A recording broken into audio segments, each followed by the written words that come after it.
mister.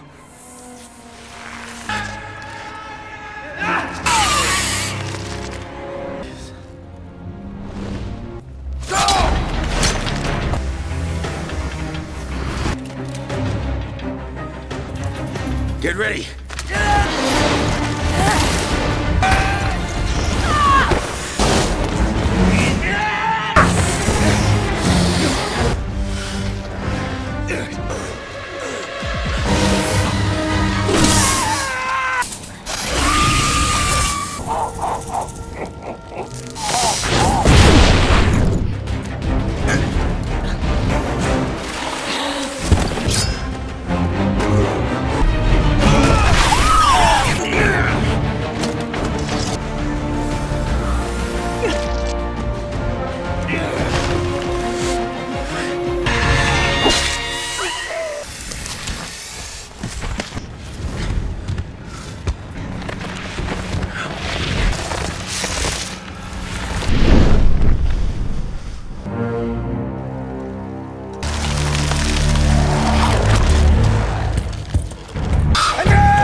Jin.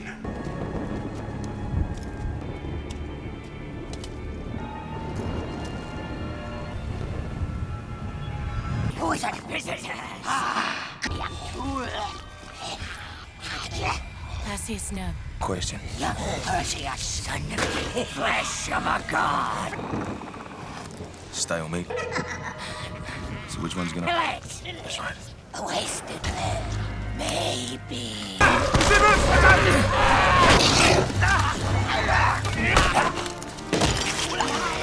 We cannot see the answer without the eye.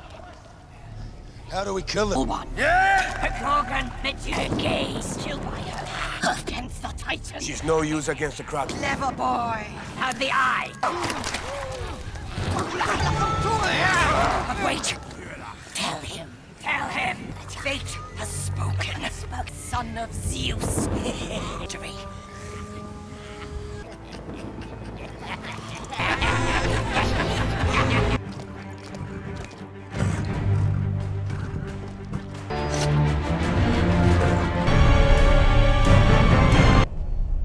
It is time for my child waits to do your will. Release the Kraken!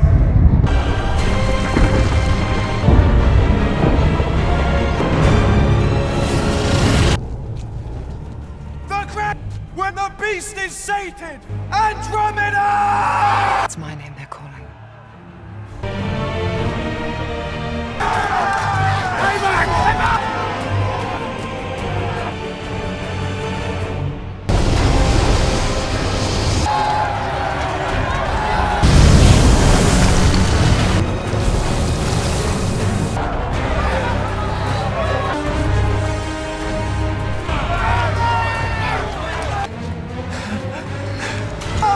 Brothers and sisters!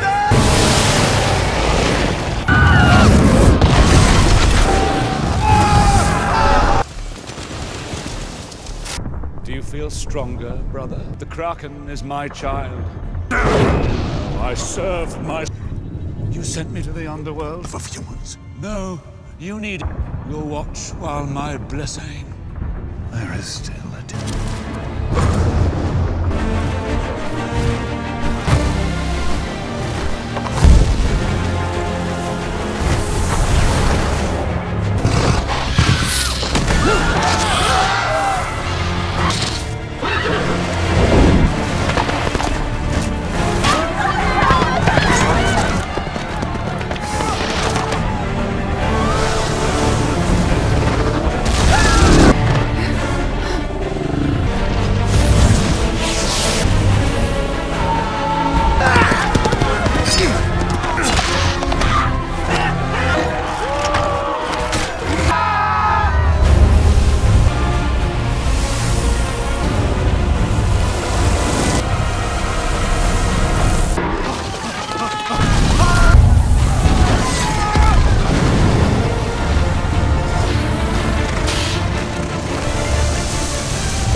I will live forever.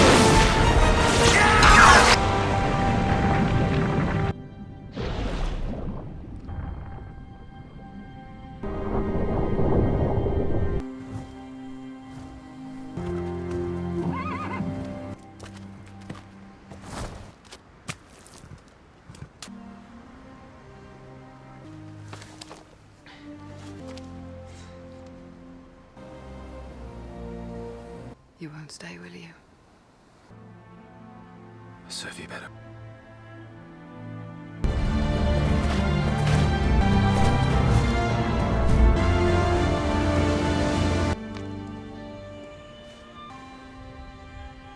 Welcome to DP Action Channel.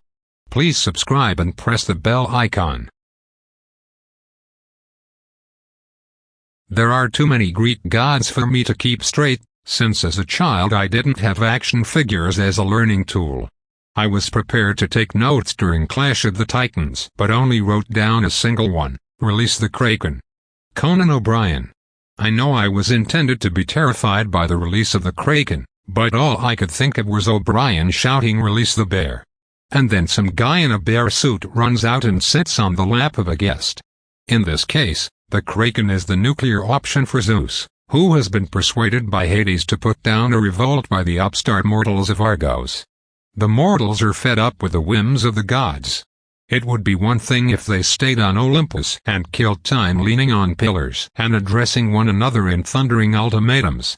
Now they meddle in the affairs of men. King Acrisius of Argos declares war, and enlists the aid of a demigod who has been found at sea. This is Perseus, Sam Worthington, son of Zeus, Liam Neeson, and a human mother. He didn't ask to be a savior but would be happier as a simple fisherman. You know the type. Zeus, it should be explained, disguised himself as the husband of Perseus' mother and stole into her bedchamber to father the boy. So he is a rapist. Just saying. Perseus so loved his mother and adoptive father that he will never forgive Poseidon for drowning them and wants nothing to do with gods. Yet such is his destiny. The outcome is told in Clash of the Titans, with impressive technical mastery and somewhat lesser dramatic command. For its intended audience, I suspect this will play as a great entertainment. I enjoyed myself, particularly after they released the Kraken. There's no particular dramatic conflict in the movie. Perseus has to wrestle with his demigod ambiguity. Hades, Ralph Fiennes, nurses a resentment against Zeus. He demands the sacrifice of King Acrisius' daughter Andromeda, Alexa Davalos, to spare the city, and the citizens seem prepared to get along very nicely without her. That's about it. It's strange how the sacrifice of one person makes us uneasy. Earlier in the film, the entire fleet of Argos is lost at sea, with the exception of the vessel holding Perseus. The king is philosophical, they were patriots.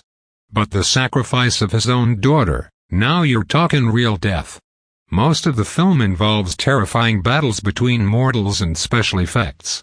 After Kalybos has a hand chopped off, his fingers grow into claws. Later, his blood drops start growing, creating a crowd of huge lobster monsters that come crawling over rocks and snapping at everyone. Later in the film, inexplicably, these lobsters appear to be tame, and walk obediently across the desert, bearing little houses on their backs for the mortals. What, did they forget they were the blood of Kalybos? There's worse to come. Perseus and his comrades must invade the lair of Medusa, one of the 3 Gorgon girls, whose hair is a writhing mass of snakes and body is her long, lethal snake's tail. Look at her, and you'll turn to stone. Maybe this explains the high quality of Greek sculpture. The struggles with Medusa take place on ledges over a flaming lake of lava far below. She must be beheaded, which Perseus does, thoughtfully keeping the head, which he carries around like the head of Alfredo Garcia. Is that a spoiler? The story has been out since 490 BC. The climax is classic, with the fair Andromeda hung by her wrists and suspended in a clinging white gown over a flaming pit at the edge of the sea. Meanwhile, Perseus flies to the rescue on the wings of the great flying horse Pegasus. The townspeople clamor for her death, but lose their enthusiasm after the kraken rears up from the sea. I like this kind of stuff. I don't say it's good cinema, although I recognize the craftsmanship that went into it. I don't say it's good acting, when the men have so much facial hair they all look like Liam Neeson. I like the energy, the imagination, the silliness. I even like the one guy who doesn't have a beard. That's Perseus. From the first moment we see him as an adult until his last scene in the movie, he has the standard regulation macho-length stubble on his chin. And in a city where all the men go to Jerry Garcia's barber, he has a burr cut on the short clipper setting. Clash of the Titans was directed by Louis Leterrier. The Transporter, The Dark Crystal, Age of Resistance, written by Travis Beacham. Carnival Row, Pacific Rim, Phil Hay. Destroyer, R.I.P.D. and Matt Manfredi. The Invitation, Ride Along, who rewrote the original script by Beverly Cross. Jason and the Argonauts. And stars Sam Worthington. The Last Son, Pros and Ex-Cons, Gemma Arterton. The King's Man, The Girl with All the Gifts, Mads Mikkelsen. Valhalla Rising, Polar. The cast also features Liam Cunningham. Game of Thrones, The Numbers Station, Ian White. Prometheus, The Reckoning, Jason Fleming. Boiling Point, Deep Rising, Alexa Davalos. The Man in the High Castle, The Mist, Liam Neeson. Cold Pursuit, Wrath of the Titans. And Ralph Fiennes. No Time to Die, Schindler's List. It follows a Greek demigod as he and a rogues gallery of others travel the lands to push back the encroaching evil beasts trying to conquer the world.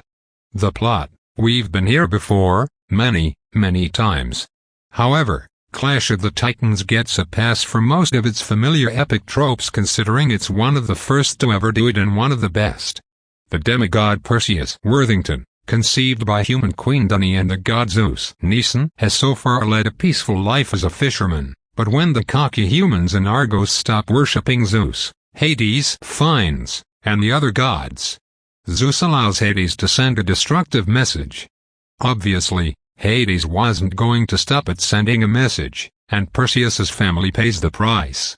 Once he's brought to Argos, he's conscripted by the king to stop Hades' plan to unleash the Kraken if the princess Andromeda Davalos isn't sacrificed. This is all played straight, and in universe, it all would be taken seriously. So it's nice to see a movie with grand stakes not downplaying everything for the sake of laughs. Cough cough Marvel. Perseus now leads a band of soldiers, including but not limited to Draco Mikkelsen and Solon Cunningham, along with fellow demigod Io Arterton, and eventually the Jin Suleiman White, on a journey to come back with the head of Medusa before either the crazed citizens sacrifice Andromeda, or the ex-king Kalybos Fleming kills the group, or Hades lets his baddest creation loose. Clash of the Titans shows how to do a sword and sandals blockbuster. There's a lot going on to be sure, but it's simple fun that retains its stakes. The characters: there are plenty of players in Clash of the Titans, but at the end of it all, This is a fantasy action-adventure, so all the larger-than-life characters are given the most development with the mere humans acting as companions. Perseus goes through a modified hero's journey, having everything taken from him before he can find out what he's really capable of, now thrust into a conflict that he doesn't care about. Revenge is his sole goal. That's the initial thought anyway. Eventually, he grows to like those around him and wants to keep them alive. A simple arc is what's in place, but the script doesn't stop there, adding in some light romance with Io and a defiant stance from the lead, wanting to prove himself as a man instead of anything more. It may seem like Perseus understands combat a little too fast, but the god side of him effectively prevents this from being contrived. Io is a nice presence who ironically acts as a parental figure, picking up where Perseus' adopted mother left off. She's the healer for the group when possible, and with her agelessness and experience is a codex for them too, doing the planning and providing most of the knowledge they need to complete their journey. She does get in on training Perseus too, and with Arterton's chemistry with Worthington, proves a worthy new addition to the crew, as do the admittedly flat sidekicks that are only worth their salt because of the talented actors playing them. The gods of Clash of the Titans' mythic world bring the cheesy dialogue back and offer an interesting relationship, with Zeus, like Hades, eager to punish insolence from men. However, he's not entirely trusting of his brother and attempts to send aid to the adventurers, adding some humanity, pun somewhat intended, to what's essentially a caricature. The action. With a movie like Clash of the Titans, it's hard to separate the action from the adventure and determine a core genre, but the movie is more focused on the journey than the action within it, for a time anyway. From the beginning, Clash is setting up the trials and tribulations that its characters must go through and providing bits of downtime to digest the proceedings. Once the characters and audience are acquainted with the process they must go through, Leterrier lets the audience know that he knows where and how this story must go and shifts the movie towards being an action epic. With a host of mythological beings and a budget to effectively show off whichever ones it so chooses, Clash of the Titans provides several exciting set pieces with unique challenges, hence why it's difficult to pinpoint the main genre. The whole movie is an uphill battle for the characters, going from a rich city to a mythologized hell with foes everywhere they go. Time is short too, so each fight is another minute gone. Clash of the Titans moves from one obstacle to another, like during their first bout with Kalybos, the magic he wields summons giant scorpions that the group must take down as a team, and they must cross a desert with an initially untrusting sorcerer. The script allows examination before execution, which adds to the suspense of the fights, and as more of these fights take place, Perseus takes more of a leading role in them. The highlight is definitely the fight with Medusa, forcing the men to avoid looking at the Gorgon directly, instead using their shields and swords as blinders while using the environment to take her down. The choreography is solid, even if Leterrier slips into shaky cam mode a few times. The variety of the enemies paired with Perseus's and Hades' growing power keeps the momentum up. The techniques. While this version of Clash of the Titans is more G-dependent, it's better in its usage of the technology than most big-budget affairs, with the sheer amount of detail put into each creation making up for the aging the movie has endured, but the compositing of actors against green-blue screen is too clear. That's not to say the whole movie looks bad, because it doesn't. Around half of the digital creations still compare to what's being released over a decade later, and some of the environments had CG edits that even now I could barely discern. Of course, the practical effects are always better. The prosthetics, mock-up and costume design here are all very good. Some of the set design is a little shaky, with some of the backgrounds obviously being on a soundstage, perhaps in reference to the original Clash of the Titans. If that's the case, that doesn't fit with the updates the rest of the movie has received, and when paired with the solid work done to create the Jinn and the Witches, for example, creates a huge disparity in visuals. While more character development for the side characters and baddies would have been nice and a few extra minutes with them could have been useful, there aren't many structural issues here even if the story is cliché by today's standards. Leterrier's remake of Clash of the Titans is swift, well-made fun that respects its source and tries to add to it with new characters and references to different mythological sources. It tells its story better, adds to its characters and uses more as in quantity thespians to do so. It's far from soulless, but far from perfect, as it could have used just a bit more of everything except G. Synopsis: Clash of the Titans 2010 is set in the Greek city of Argos, where a war is about to explode between man and the gods. A narration introduces the three Olympians who battled the Titans long ago: the brothers Zeus, Liam Neeson; Poseidon, Danny Houston; and Hades, Ralph Fiennes. Hades provided the means of defeating the Titans with his creation, the Kraken. After the Titans' defeat, Zeus created humans and ruled them while Poseidon ruled the sea, but Hades, having been deceived by Zeus, was forced to rule the underworld. Zeus and Poseidon gained power from the prayers of humans, but Hades learns another way: fear. A fisherman named Spyros Pete Postlethwaite finds a coffin adrift in the sea, discovering a baby, Perseus, and his dead mother, Dunny Tynestapelfeld, inside. Spyros decides to raise Perseus as his own. Years later, Perseus, Sam Worthington, and his family are fishing when they witness a group of soldiers from Argos destroying a statue of Zeus as a declaration of war against the gods. Hades appears and commands harpies to massacre the soldiers before he himself destroys Perseus's family's fishing boat. Perseus tries to save his family, but to no avail. The surviving soldiers take Perseus back to Argos. During a feast for the returning soldiers, King Cepheus, Vincent Regan, and Queen Cassiopeia, Polyworker, and Catherine Lopke of Argos compare themselves and their daughter, Andromeda Alexa Davalos, to the gods, much to their daughter's dismay.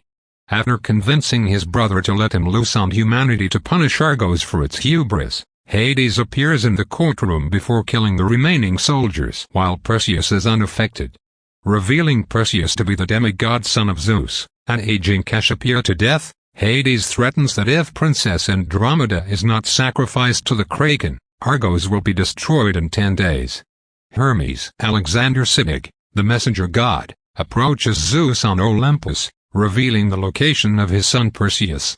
Hermes suggests offering Perseus sanctuary, but Zeus declares that he shall be left to his fate, along with the other infidel mortals.